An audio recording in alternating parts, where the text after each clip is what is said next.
Fala pessoal da Reprise, boa noite, que bom que vocês vieram depois, não puderam estar ao vivo, mas vieram aqui, isso é que importa, tá? Sejam bem-vindos à nossa live hoje, um tema muito árido que é a dosimetria da pena. Eu e o professor Guilherme Gramasson, que é juiz aqui no Rio de Janeiro, e é uma grande figura, um grande professor. Deixa eu ver, ele está entrando aqui agora para a nossa live conjunta. Entrar ao vivo com o Guilherme Gramasson agora.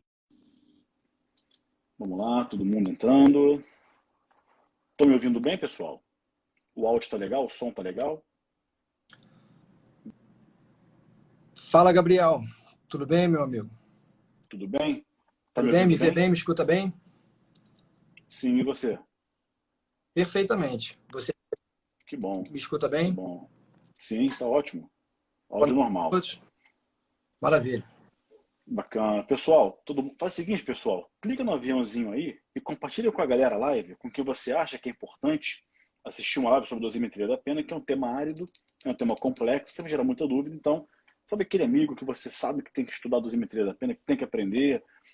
Clica no aviãozinho lá, compartilha com ele, para ele estar aqui com a gente, que é importante, a gente quer alcançar o maior número de pessoas possível com a nossa live para ajudar a galera mesmo, tá? Inclusive, quem fez prova da magistratura de São Paulo anteontem deparou-se com dosimetria da pena. Guilherme, se sou examinador para juiz, com sinceridade, cara, eu pergunto só dosimetria da pena. Só, basicamente. Verdade, né? O coração da sentença penal condenatória, né? O juiz faz isso, o juiz que trabalha na área criminal, né? Ele faz isso todo dia, né? É o dia a dia do juiz criminal, é a sentença. Quase que eu caio aqui. Quebrou a cadeira aí? Não, Tranquilo? aquela trava do encosto que deita assim, ó. Às Sei. vezes ela sai e eu tomo um susto aqui, não chega a cair, não.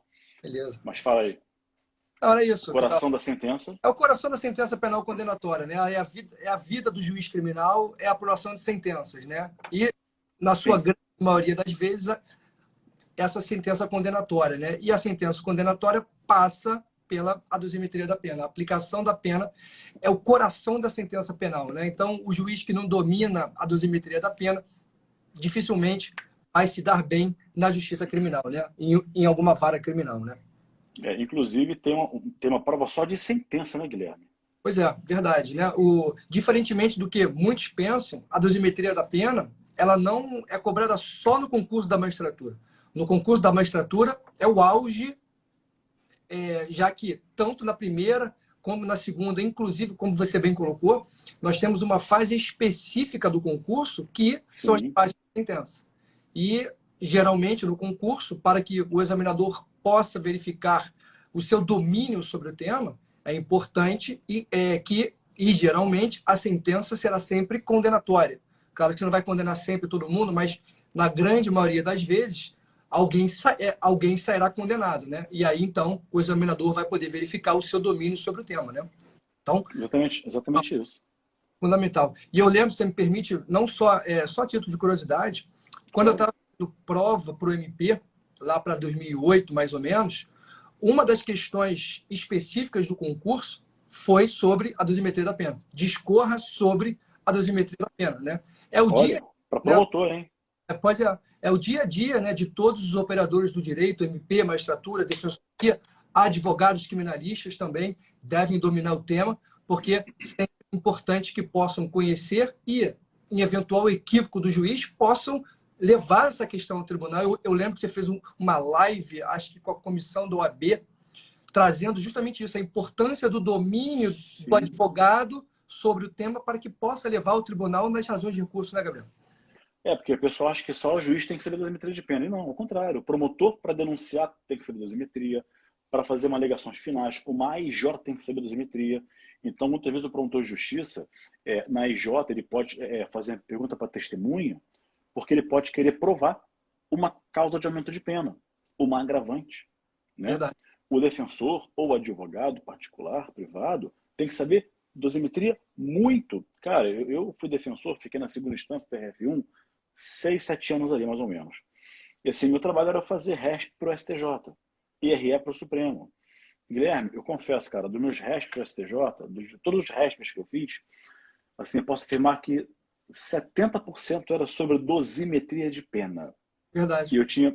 assim, não sou o melhor defensor do mundo nem advogado, mas eu tinha algum sucesso. Vira e mexe conseguia reduzir a pena, tirar um concurso de crimes. Vira e mexe, Guilherme, a pena ficou em 5 anos e meio. E retirava 1 ano e meio e caía para 4 anos, conseguia substituição por PRD. Então, assim, quem sabe dosimetria de pena brinca na área criminal. Eleva essa advocacia criminal a outro patamar, né, meu amigo? Acho que Exatamente. eu tenho visto muito na prática que vários advogados sequer mencionam dosimetria em suas alegações finais, Eu sempre perdendo menciono. a oportunidade de trazer algum benefício para o seu cliente. Né? Eles simplesmente alegam assim, que a pena seja fixada no mínimo legal e o regime o mais benéfico possível. Né? E aí deixa de sugerir ao juiz, né? Inclusive deixa de fazer provas sobre eventuais causas de aumento, causas de diminuição de pena, né? Sim. E o juiz deixa de ver um outro lado da questão, né? Às vezes o advogado perde essa oportunidade de trazer alguma melhora para o seu cliente. Né? Exatamente. E às vezes, como eu falei para você, ainda que o advogado no recurso consiga, na alegação final, você é juiz, está lá, pô, vou aplicar a pena tal, vai ficar 4 anos e meio. Não cabe PRD, crime doloso. Mas se o advogado, nas alegações finais, consegue comprovar que a pena, o ideal não seria acima de 4, fica em 4 anos, ele convence o juiz a fixar em 4 anos e conseguir a PRD, e o cliente não vai preso. Né? Então, assim, dosimetria de pena é obrigatório para todo mundo. É isso. Né? É isso aí. Inclusive, às vezes, o seu cliente está preso, você acaba diminuindo a pena, consegue um regime até mais favorável e consegue, Sim. em consequência, a liberação, a revogação da prisão preventiva, né? E aí, Exatamente. a liberdade do cliente, né? Enfim, O um tempo. cliente está preso, está trabalhando, já tem remissão da pena, você consegue reduzir o tempo de pena dele, soma lá com a progressão, já execução provisória, né? Vamos dizer assim, já cabe progressão, tem súmula do STF, se não me engano, 716, aí você reduz a pena dele, com o tempo que ele já cumpriu, mas o tempo de remissão da pena já coloca em liberdade, já consegue, de repente, um livramento condicional, a progressão de regime, então, assim, é fundamental. E aí, Guilherme, na questão de juiz de São Paulo, anteontem, caiu a seguinte questão. É 35, né? 33. 33. 33. Acho que pode ser que dependa do caderno de questões, né? Não sei se no caderno que eu recebia era 33, falava É, sobre Na homicídio. hipótese de réu condenado por crime de homicídio doloso, tendo sido reconhecidas duas qualificadoras, é correto afirmar que. E aí? Vamos começar com a questão de prova, Guilherme? Vamos Que sim. tal? Então, cara, você é juiz, você mais do que ninguém sabe isso. Você aplica a pena, tua vida é aplicar a pena, sentença, né, absolutória, condenatória, enfim. Então, cara, queria que você falasse. Então, vamos lá. Homicídio duplamente qualificado. A pessoa matou a vítima por motivo torpe e, sei lá, cara, com emprego de veneno ou com emboscada e motivo fútil. Então, assim, eu posso falar homicídio duplamente qualificado? Como é que você faz isso numa sentença? Verdade. Dobra a pena mínima de 12 para 24 anos? Então, vamos, pegando esse seu exemplo, vamos imaginar lá um homicídio duplamente qualificado, que, na verdade, tecnicamente, não existe um homicídio duplamente qualificado. O homicídio é qualificado e ponto, porque basta uma qualificadora para alterar a escala penal. E a grande questão é, o que eu faço com essa qualificadora remanescente, né? A qualificadora que não foi utilizada como verdadeira qualificadora. Né? E aí o candidato tinha que ter domínio da jurisprudência do STJ. A dosimetria da pena, ela é uma matéria que ela peca, ela não guarda uma regulamentação legal. Né? Ela é muito, o legislador foi muito omisso. E aí, então, coube a jurisprudência esse papel de definir os contornos da aplicação da pena. Então, e aí, em razão disso, há muita divergência entre os tribunais superiores, entre os tribunais de justiça. E aí, então, essa questão na dosimetria da pena nos crimes multiqualificados, o STJ afirmou a seguinte posição: olha, uma qualificadora, por exemplo, a motivação fútil, o juiz vai utilizar para alterar a escala penal. Então, o crime de homicídio que tinha pena de 6 a 20, agora, uma vez qualificado pela motivação fútil, passa a pena de 12 a 30. E é sobre essa pena, nova pena em abstrato, que o juiz fará incidir a dosimetria da pena nas suas 3 fases. A questão é, e o que eu faço com essa qualificadora não utilizada. E aí, segundo a jurisprudência do STJ, o juiz deverá verificar se essa qualificadora configura agravante, se ela está prevista lá no rol do artigo 61 do Código Penal. Ou seja, o princípio da legalidade, né? Exatamente, é o princípio da legalidade. Se essa qualificadora remanescente se enquadrar como agravante, o juiz deverá valorar esta circunstância na segunda fase da dosimetria. Agora, entendi. Se não tiver previsão legal, se não estiver prevista como circunstância agravante, o juiz então leva para a primeira fase para valorar como circunstância judicial para agravar a pena base. Então, veja, o que não pode é você valorar a mesma qualificadora em duas etapas da dosimetria, na primeira fase e na segunda fase, bis in idem. Então, a mesma. A mesma qualificadora. Quando tem no duas, caso são duas, né? Quando tem duas. Isso. Então, segundo a jurisprudência do STJ, valora como agravante, se houver previsão legal, ou como circunstância judicial para agravar a pena base. E aí, como são diferentes, não se fala em bis in idem, né, Guilherme? Exatamente. Não há bis in idem porque não é a mesma circunstância valorada em mais de uma categoria da dosimetria da pena. Né? Posso ler as respostas aqui? Hã? Posso ler as alternativas aqui da questão? Pode, claro. Aí fica fácil, né, cara? Letra A. Uma qualificará, na hipótese de já ser condenado por homicídio doloso com duas qualificadoras. A questão era essa, tá? Letra A. Uma qualificará o delito. Até aqui está correto. Perfeito. A outra poderá ser usada para majorar a pena base e também como agravante se previsto no rol do artigo 61. Não é bis in idem. Bis in idem. Como você acabou de falar. Né? Isso aí. Então, a letra A já não é. Quer dizer, agora fica fácil a questão, né? Letra B. Uma qualificará o delito e a outra poderá ser usada como causa de aumento de pena. Certo ou errado? Errado. Né? Errado. É agravante. Seria agravante. Letra C. Uma qualificará o delito, até está correto, e a outra poderá ser utilizada para elevar a pena como agravante em qualquer hipótese. Em qualquer hipótese, não, né? Essa expressão, em qualquer hipótese, tornou assertiva a alternativa errada, né? Se previsão. É o que eu falo, né? Questão de prova, de concurso, assim, viu uma expressão assim, exagerada, sempre, nunca, em qualquer hipótese, em nenhuma hipótese, desconfia que está errada. Porque em direito nada é nunca, nada é sempre tem uma exceção. E aí, a letra D é a que restou e é a correta. Olha que legal.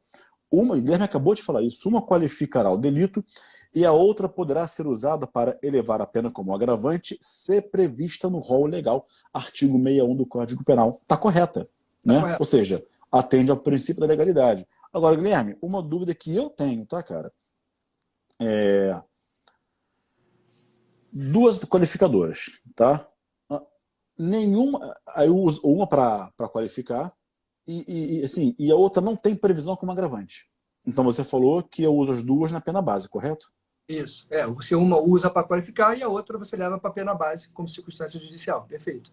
Tá, aí eu aumento a pena base duas vezes, seria isso? Como é que seria? Porque eu já parto da pena da qualificadora, né? De 12 anos. Isso.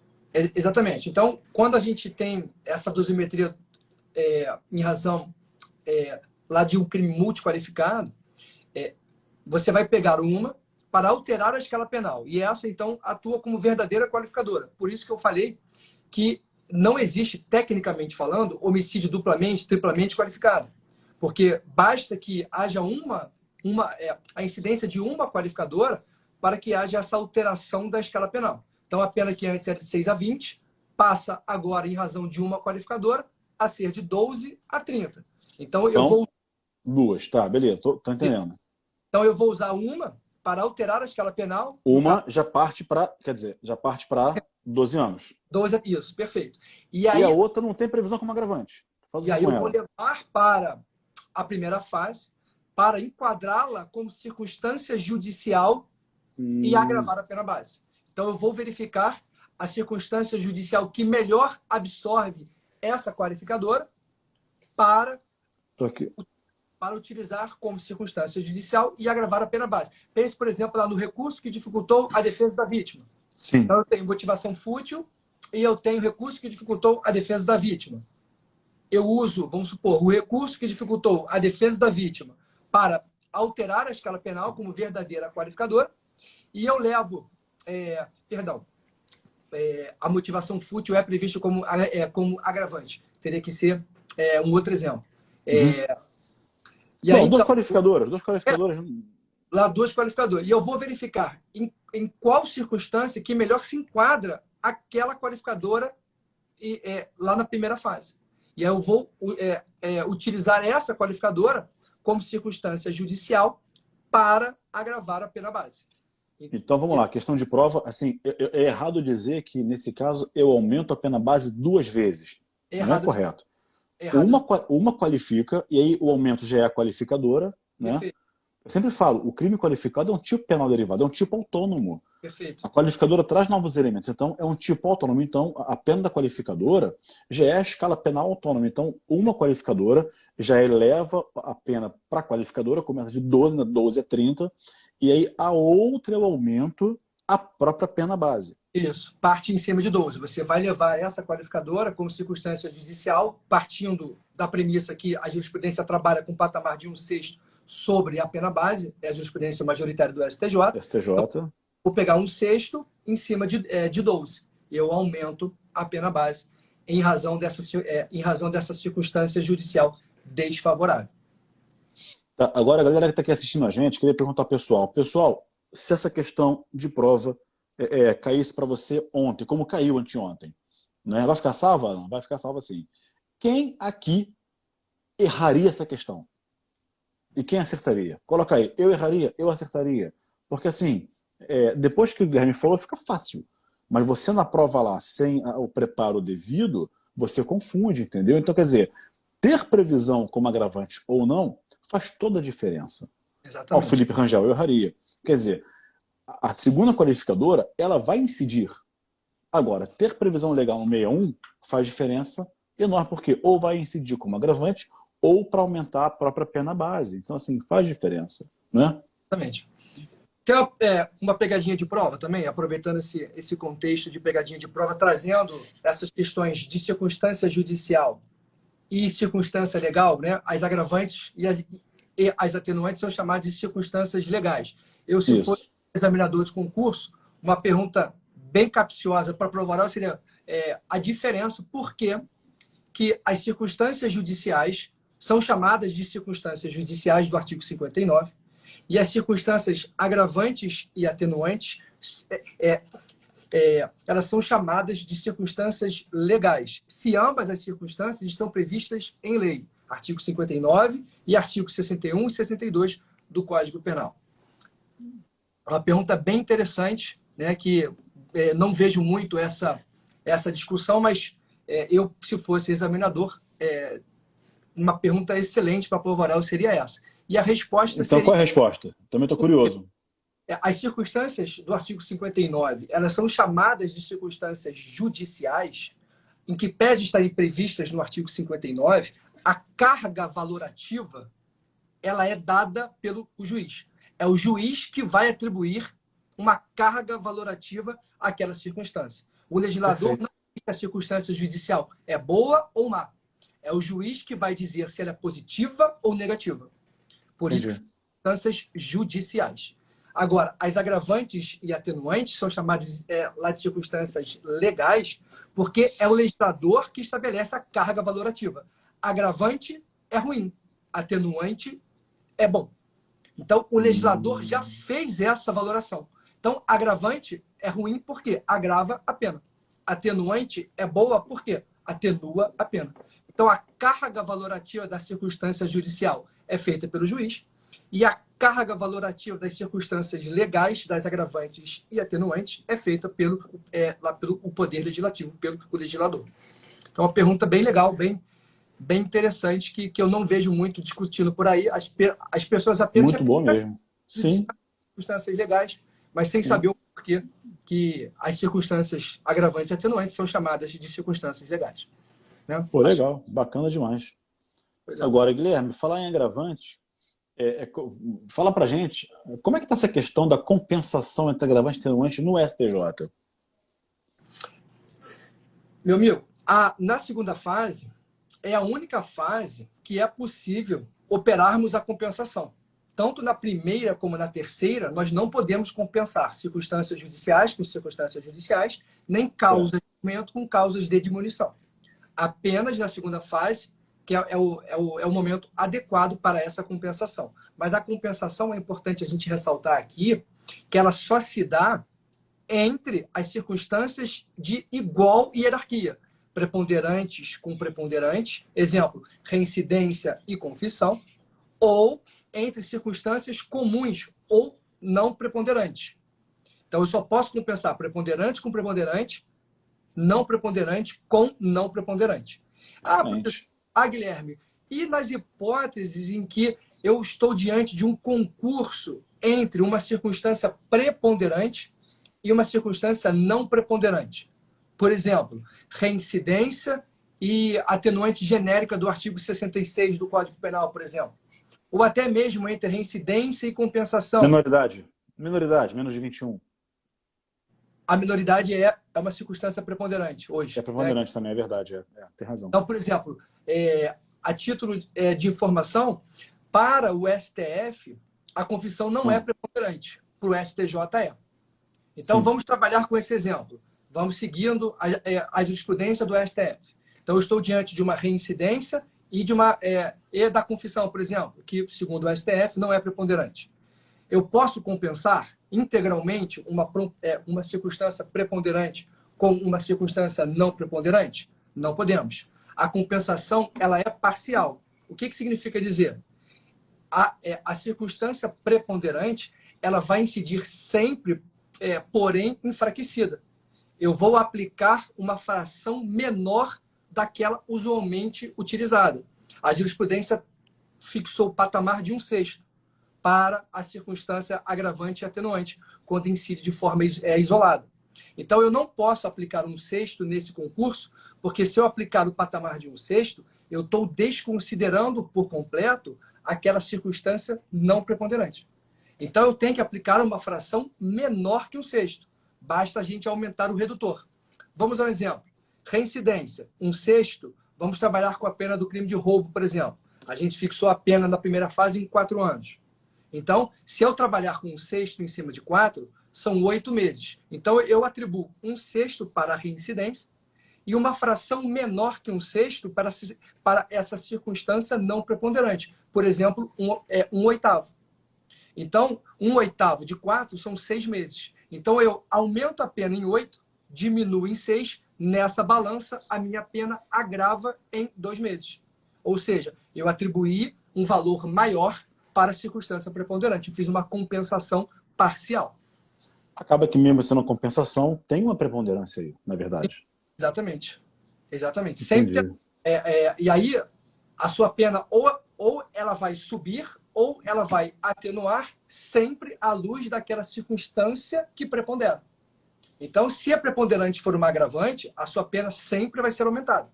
Se a sua pena, se a circunstância preponderante for uma atenuante, a sua pena sempre será reduzida, observando sempre a súmula 231 do STJ, né? Que nessa fase, na segunda fase, a gente não pode reduzir a pena abaixo do mínimo legal, tampouco aumentar a pena, agravar a pena além do máximo, né? Princípio da separação dos poderes, fundamento da súmula 231 do STJ.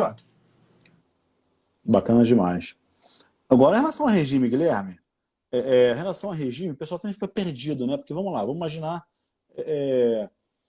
concurso de crimes, tá? Então, o réu praticou, sejam quais forem, 3 crimes. Perfeito. Você sumiu, Guilherme. Acho que você esbarrou algum botão aí que... Eu sumi? Sumiu. Deixa eu ver o que aconteceu aqui. Você não inverteu a câmera, não? Opa, voltou. Inverti aqui, perdão. Enfim, sejam quais forem, 3 crimes, tá? O Cadu Rebelo aí, grande Cadu, fera, professor junto com a gente também, Barão Emerge, feríssimo advogado. Vamos lá. Sejam quais forem 3 crimes, tá? Aí o juiz aplica a pena de cada um dos 3, concurso, vamos lá, material, tá? Separadamente, ok? Enfim, acho que eu já te falei isso, né? Eu tive a felicidade, cara, de estagiar com o Geraldo Prado. E aí, que é um grande mestre de todos nós, e aí, enfim, eu auxiliava na pena e apliquei algumas penas com ele muito legais e aprendi muito com ele, muito mesmo, tá? E bom, quem nunca aprendeu com o Geraldo Prado, né? Só quem não existe na face da Terra, né? Que ele é um grande mestre de todos nós. E aí, cara, qual era a dúvida? Então, se são, você me fala, são três crimes, são três dosimetrias, concorda? Perfeito. Três dosimetrias. São 10 crimes, são 10 dosimetrias. São três crimes com cinco réus, são 15 dosimetrias, É isso aí. né? Essa é a Enfim, dificuldade, né? é o que pega na prova, é isso, tá? Aí vamos lá. Então a pergunta o réu praticou três crimes, o juiz vai fazer três dosimetrias. Mas em cada crime, em cada dosimetria, ele fixa o regime de cada um? Não. Salvo se houver uma diversidade de espécies de pena. Então, por exemplo, se esse concurso de crimes forem 3 penas de reclusão, o juiz soma tudo e sobre a pena final fixa. Isso. Agora, se nós estivermos diante de um concurso em que um crime combina pena de reclusão e o outro crime ele combina pena de detenção, como eu não posso, Posso fazer um parênteses? claro, sempre, Ah, mas Guilherme, por quê? Qual a diferença? A diferença é a seguinte: detenção não admite regime inicial fechado. é isso. Não é isso? Então faz diferença. Perfeito. Faz toda a diferença. E aí eu não posso somar as penas, então, neste caso, eu tenho que fixar um regime para pena privativa de liberdade de reclusão e um regime para pena privativa de liberdade de detenção. Então, isso faz toda a diferença. Eu não posso somar, não posso unificar penas e fixar um regime único, né? Claro que se você impuser um regime semiaberto para pena, lá pela pena privativa de liberdade de reclusão, aí você pode fixar, deixar claro na sentença que você está impondo o regime semiaberto para as duas modalidades de pena, mas são dois regimes, de pena, né? Porque ambas admitem regime semiaberto. Exatamente isso. Tá, mas aí você tem uma sentença com dois regimes diferentes, é isso? Você tem uma sentença, tá, com dois regimes diferentes? É isso, uma sentença com dois regimes diferentes, para pena privativa de liberdade de reclusão e outro para pena privativa de liberdade de detenção. E aí o juízo da execução vai executar essas penas. Primeiro, o réu irá cumprir a pena privativa de liberdade de reclusão e, cumprida a reclusão, inicia-se o cumprimento da pena de detenção. Né? Poxa, legal. Caramba, assim, muita gente aqui erraria essa questão de prova. Ah, sim. Sim. O regime é sempre um tema bastante tormentoso, né? A fixação do regime. Né? Sim, claro. Regime, as circunstâncias são desfavoráveis, não são? O juiz é obrigado a fixar regime mais gravoso do que o cabível pela pena em abstrato? Não é? Uma questão que o Tribunal de Justiça aqui do Rio tem debatido bastante é a imposição de regime fechado no crime de roubo com emprego de arma de fogo. Sim. Como é que está isso? Porque qual é a grande questão? Toda causa de aumento de pena, ela indiretamente configura uma circunstância judicial. Só que o legislador destacou a circunstância judicial e valorou ela de forma mais grave como causa de aumento de pena. O mesmo ocorre com as agravantes e o mesmo ocorre com as qualificadoras. Então, a circunstância judicial ela é uma circunstância subsidiária. Eu só levo para a primeira fase aquilo que eu não consegui enquadrar como qualificadora, como causa de aumento de pena ou como agravante. Não consegui enquadrar em nenhuma dessas categorias, aí eu levo para a primeira fase. Então, o emprego de arma de fogo, o juiz só não pode valorar como circunstância judicial desfavorável circunstâncias do crime por vedação legal, já que, para o crime de roubo, o emprego de arma de fogo configura causa de aumento de pena, de incidência obrigatória na terceira fase. Então, o juiz fixou a pena no mínimo legal por absoluta vedação. E aí a pena vai ser hoje aumentada de 2/3, então 4 anos mais 2/3, pena 6 anos e 8 meses. Regime. Aí vem aquela questão, olha... Pela lei seria o semiaberto. Exatamente. Só que tem uma súmula do Tribunal de Justiça do Estado do Rio de Janeiro que fundamenta e autoriza a imposição de regime fechado para o emprego de arma, para o roubo com o emprego de arma de fogo. Justamente trazendo essa ideia. Olha, eu só não valorei como circunstância judicial desfavorável porque eu não posso fazer isso. A lei me proíbe. Então, eu tive que reconhecer na terceira fase. E aí, então, em razão disso, eu aplico um regime semiaberto. Quer dizer, eu aplico um regime fechado. Porque senão, olha uma incongruência. Vamos supor que um crime menos grave, na época que a faca, né, a faca era uma majorante e sim, há um tempo houve aquela abolição crimes temporária, né? Houve aquela exclusão como uma circunstância majorante. E aí você poderia levar a faca na primeira fase? Nesse período de abolição crime, sim. Porque a faca já não é mais majorante. Majorante, isso. Eu posso, na primeira fase. Aumenta a pena de 1/6. 4 anos e 8 meses.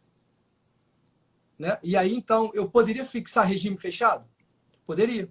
Porque eu tenho uma pena que é superior a 4 anos, as circunstâncias judiciais são desfavoráveis.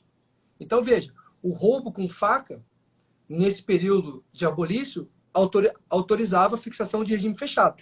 Mas um roubo com emprego de arma de fogo, que é mais grave, não autorizaria a fixação de regime fechado, o que viola a individualização da pena. Sim. Então, por conta disso que o TJ do Rio vem admitindo a fixação de regime fechado para o roubo praticado com emprego de arma de fogo. Então, essa é uma questão bastante tormentosa. Né? O Rio de Janeiro é assolado por roubo. Né? Acho que todo mundo que vive no Rio de Janeiro... né?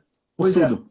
Todo mundo que vive no Rio de Janeiro possivelmente já foi vítima de um crime de roubo. Né? Então, por conta disso, vem surgindo essas questões. E o roubo é o dia a dia do juiz criminal. Né? Eu faço 8, 10 audiências dia de réu preso.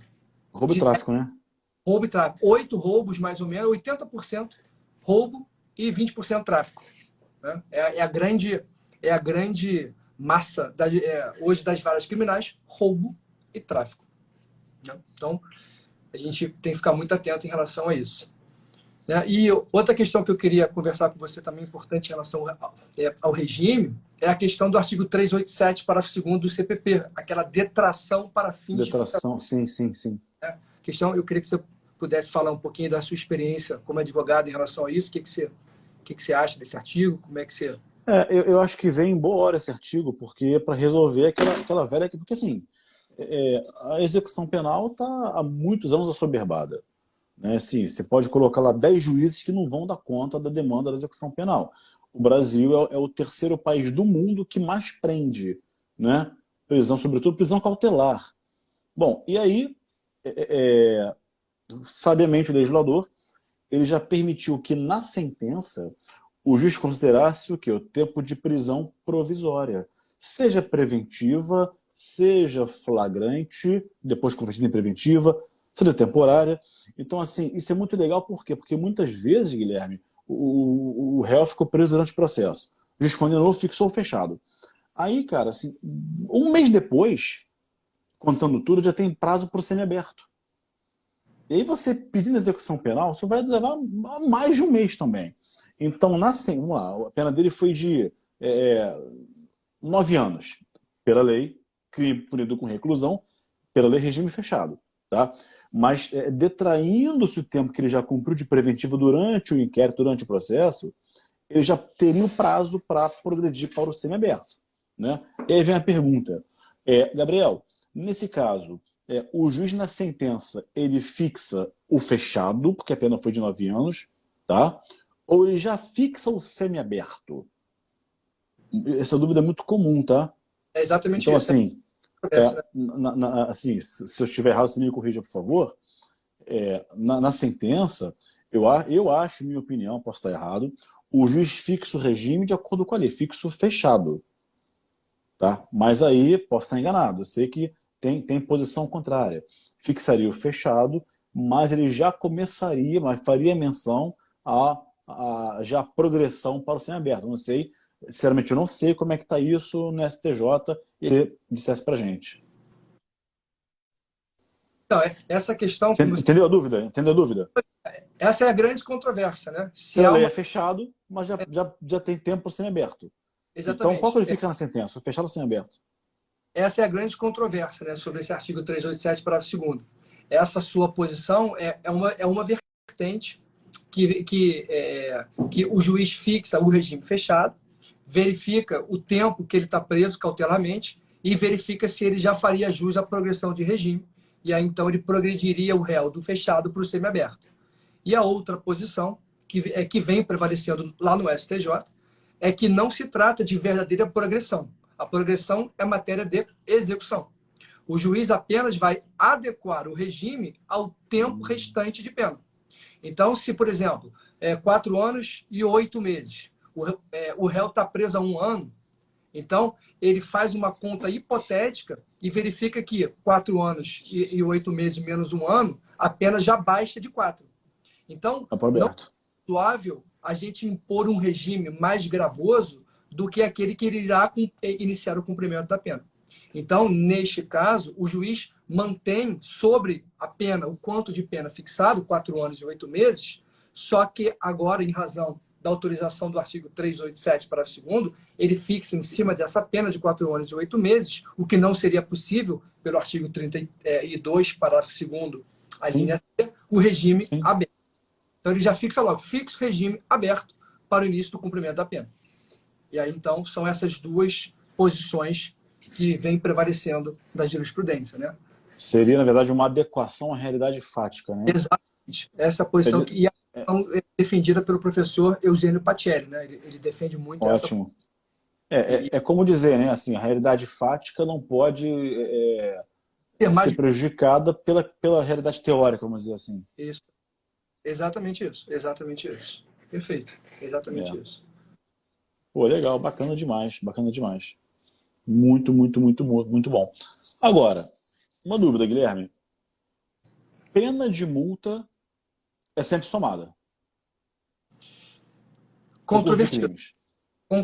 Controvertido. Controvertido. No concurso material e no concurso formal, não há dúvida. Artigo 72 do Código Penal. Então, em que sempre somadas. Sempre somadas. Então, a pena privativa de liberdade no concurso formal, nós exasperamos a pena. Mas a pena de multa, nós fazemos o cúmulo material. A controvérsia é em razão da continuidade delitiva. Esse é o ponto que eu queria chegar. É a grande questão. A continuidade delitiva é um concurso de crimes ou um crime único, por ficção legal? Então, a jurisprudência do STJ vem entendendo que o artigo 72 do Código Penal não se aplica nas hipóteses de continuidade delitiva, porque nós não estamos diante de um verdadeiro concurso de crimes. Então, neste caso, tanto a pena privativa de liberdade quanto a pena de multa serão exasperadas à luz do número de crimes, que é o critério norteador para a fixação da fração. Ressalvo que no Tribunal de Justiça do Estado do Rio de Janeiro existem precedentes em sentido contrário, aplicando o artigo 72 em todas as espécies, concurso material, formal e continuidade delitiva. Mas não é essa a orientação que vem prevalecendo lá no STJ. Tá, indo então para o STJ, vamos lá, indo para o STJ. Então, eu vou exasperar a pena privativa de liberdade e a pena de multa. No que toca a pena privativa de liberdade, não tem muito mistério. É de 1/6 a 2/3, escalonamento, né? 2 crimes, 1/6, 3 crimes, 1/5, 4 crimes, 1/4, 5 crimes, 1/3, 6 crimes, metade, 7 ou mais, 2/3. Isso. Na quantidade delitiva, né? Isso, exatamente. Agora, a exasperação da pena de multa segue o mesmo padrão? Mesmo padrão. Tudo que você faz para a pena privativa de liberdade, nós fazemos em relação à pena de multa. Tinha até um critério que, né, do saudoso embargador Bia Gonçalves, né, que criou um critério que para cada mês, 1 dia multa. Então, por exemplo, a pena privativa de liberdade de 4 anos são 48 meses. Eu fixaria a pena privativa de liberdade em 4 anos e a pena de multa em 48 meses. Em 48 dias de multas, perdão. Né? Só que esse critério ele era muito usado, só que a jurisprudência do STJ derrubou esse critério porque ele viola a proporcionalidade. Então, e aí, então, a jurisprudência do STJ se pacificou no sentido de que eu devo manter a proporcionalidade entre as espécies de pena. Então, tudo que eu faço para a PPL, eu faço também para a pena de multa. Então, se eu aumentei a PPR em 1/6, eu aumento a pena de multa em 1/6. E assim vai. Então, a gente mantém essa proporcionalidade, né, segundo a jurisprudência do STJ. Hoje, Bia Gonçalves, ele não está sendo utilizado. E eu recomendo a você que está estudando para concurso que não siga, na hora da sua prova, esse concurso. Não siga esse critério, né? Pô, é muito legal, cara, assim, sem palavras. Assim, cara, não tem o que dizer, porque assim, para quem não conhece o Guilherme, tá no meu perfil, sigam o Guilherme desde logo. O Guilherme é juiz aqui no Rio de Janeiro, é professor de técnica de sentença. Hoje é o cara que no Rio e no Brasil desponta em dosimetria de pena. E assim, não tem uma questão que a gente pergunte, o Guilherme não sabe responder de cabeça, assim, não, é STJ, TJ, STF, então, assim, é duas correntes, enfim, assim, não tem nada que o Guilherme não saiba, e muitas vezes eu, na atuação prática, tenho dúvida sobre a teoria da pena, dosimetria, e recorro a ele. Entendeu? Então, assim, o Guilherme hoje é o cara que desponta aí na dosimetria da pena, e, cara, assim, muito legal conversar com você. Olha, Fê Cardoso, adorei a live, eu também adorei a live. Cara, Você só assim, eu sempre aprendo com o Guilherme, né? Hoje eu aprendi 10% a mais do dosimetria de pena. Você só esqueceu de dizer que eu fui seu aluno, né? Então, eu não falei para não queimar teu filme, cara. Você, desde a época do curso Fórum lá, enfim, desde 2006 ou 2007, o curso Fórum estava iniciando, desde lá então eu já estava lá. Por ali. 5, Depois, 6. depois da Imerge também, você lecionando lá o direito penal. Então, eu aprendi bastante coisa com você, né? E aí, depois de aprovado no concurso, 7 anos já de atuação prática, o fruto de uma maturidade, de um estudo sobre o tema, né? Como eu faço isso todo dia, eu me identifico com o critério, comecei a estudar um pouquinho esse tema, que não é um tema muito estudado, né? Que acho importante essa dosimetria da pena, porque uma dosimetria mal feita, ela impõe uma pena desproporcional ao réu e traz consequências desfavoráveis. Exatamente. A gente trata do direito penal de um dos bens mais preciosos do ser humano, Claro. que é a liberdade. Então, claro. eu passei a estudar e me especializar nesse tema. E é uma coisa que eu venho fazendo de forma recorrente aí. Agradeço as palavras, né? Enfim. Muito bom, bacana. Ó, quem está aqui também, Guilherme, é o professor Rosmar, professor, doutor, doutrinador, fera do processo penal, nos brindando aqui com a presença dele, também juiz criminal. Então, é um cara que também aplica pena diariamente ao dia a dia de vocês, né? Então, assim, pra gente, cara, assim, e que é muito legal, Guilherme, que assim, eu me formei em 2001, tá? Esse ano eu fiz 20 anos de formado. E aí, assim, quando eu me formei, comecei a estudar para concurso, eu passei em 2004, tinham muitas dúvidas, questões que não eram fechadas.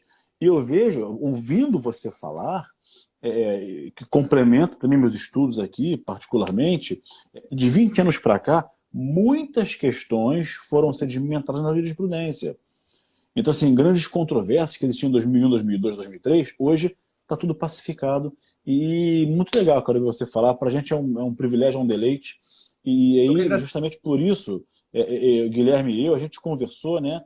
E, Guilherme, eu te faço logo um pedido, em nome de todo mundo, né? Em nome não, na pessoa de todo mundo que nos assiste, eu acho que o mercado precisa de um livro seu de dosimetria de pena. Agradeço, meu. Eu acho. Então, eu tenho acho. bastante, né? A gente tem tentado escrever alguma coisa sobre isso, né? Uma coisa que é uma matéria que, de fato, são poucos livros que tratam especificamente do tema, né?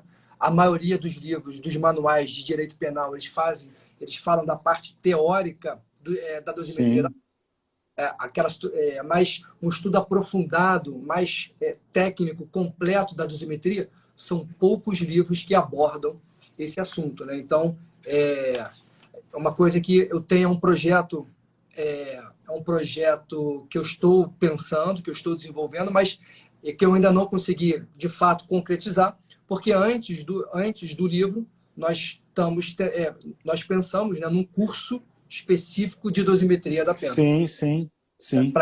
Para que a gente já possa, de alguma forma, ajudar tanto aqueles que atuam no dia a dia lá das varas criminais, como os estudantes estão prestando concurso público, né? Então a gente Exatamente.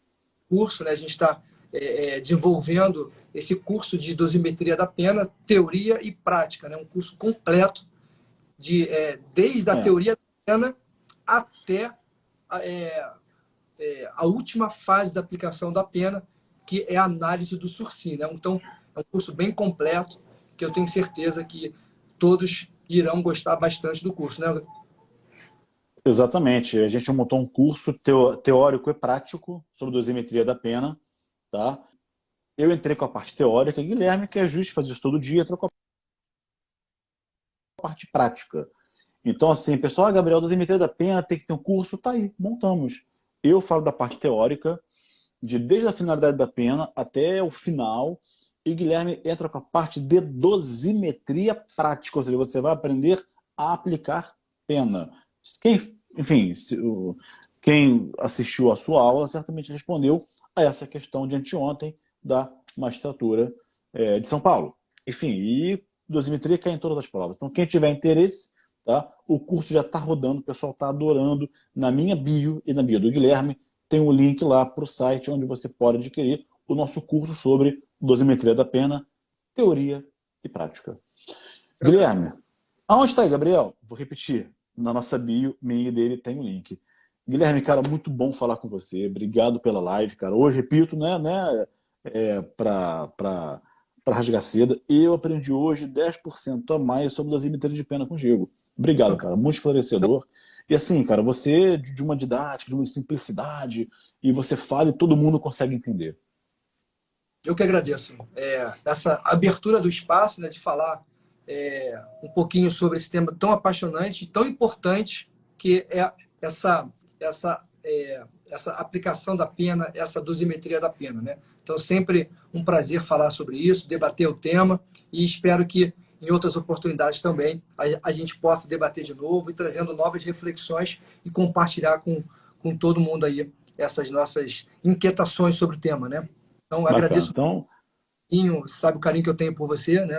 A gente já se conhece há bastante tempo, né? Antes como professor, hoje como um amigo, né? A gente pode dizer assim, né? A gente está aí hoje sempre me conversando, falando, trazendo todas essas reflexões. Eu te pergunto bastante coisa, você me pergunta bastante coisa, e a gente vai sempre um ajudando o outro, um ensinando o outro, a gente vai sempre crescendo profissionalmente. Agradeço muito o espaço, né? Foi um prazer conversar com você e reforço o convite, né? Se você quer aprofundar os seus estudos, se você quer ter uma verdadeira imersão na dosimetria da pena, aprender de forma definitiva esse tema, acessa lá esse nosso link, que está tanto na minha bio, como na bio do Gabriel também, e faça um curso que eu tenho certeza que vocês vão adorar o curso. O curso está imperdível, foi preparado com muito carinho.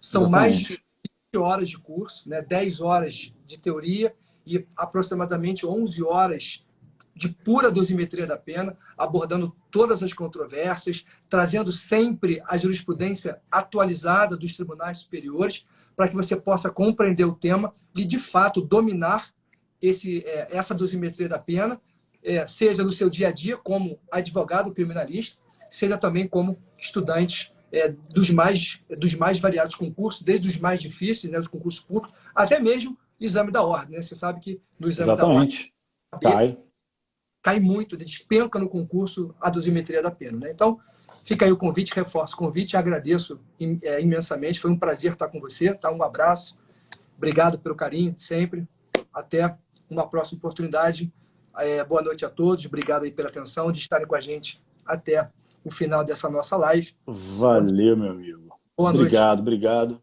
O carinho é recíproco, você sabe disso, eu que agradeço. E assim, vamos voltar outras vezes para falar aqui sobre dosimetria da pena. Beleza? Um abraço Um grande. abraço, meu amigo. Tchau, pessoal. Boa noite a todos. Boa noite.